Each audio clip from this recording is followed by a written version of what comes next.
No, I mean we feel good about what we're capable of doing.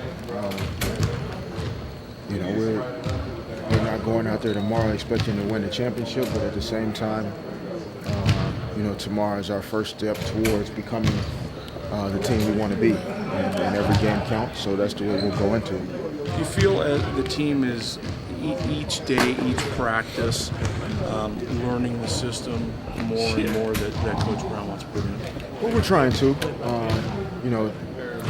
Coach and the staff, they have a lot of things that they're throwing at us so far, but we have a ton of stuff to go. So, we're learning, but the things that don't have to be learned or grasped are effort and focus and playing hard and playing with energy and playing with passion. Those are things that regardless of the X's and O's, you have to bring to work every day. And so we'll have to hang our hat on those things starting tomorrow through the entire course of the season. And as we get more comfortable in our execution, we can add that to the mix.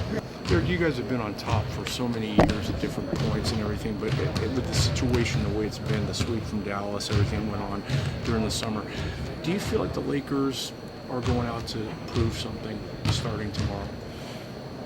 I don't know if we're going out to prove anything to people outside of this building. I guess proving something to ourselves, in terms of our ability to maximize our potential and be the team we're capable of being.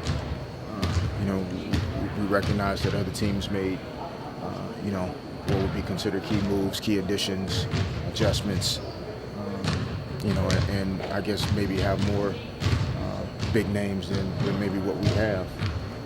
But we don't feel that we have an inferior team or a team that can't go out and be one of the best in this league, and that's what we're going to go out and try to start establishing tomorrow afternoon.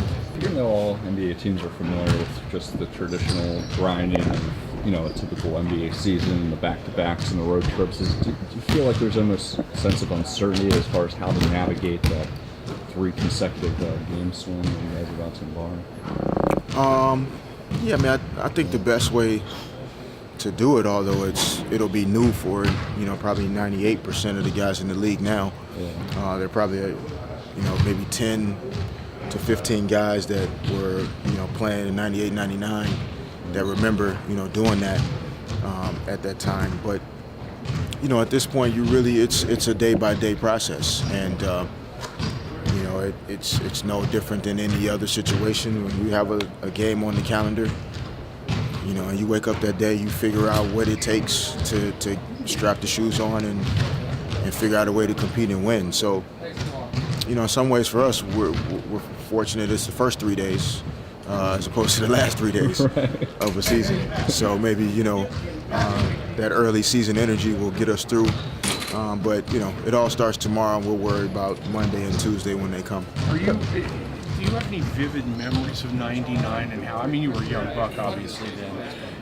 Do you have any vivid memories of how the season affected you? I remember Robert Horry's come out and said that it was the worst season of his life physically, and some of the other guys who played that year as well. What do you remember, and how do you think it's going to affect you and the team this year?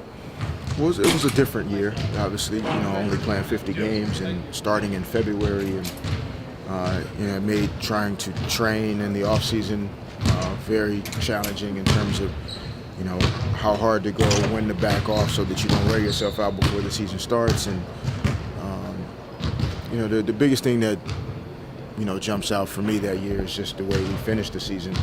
With the 4-0 loss to the Spurs in the playoffs, and we had a coaching change in that year where we went from Dale Harris to Kurt Rambis, and Dennis Rodman was in and then out, and there was a lot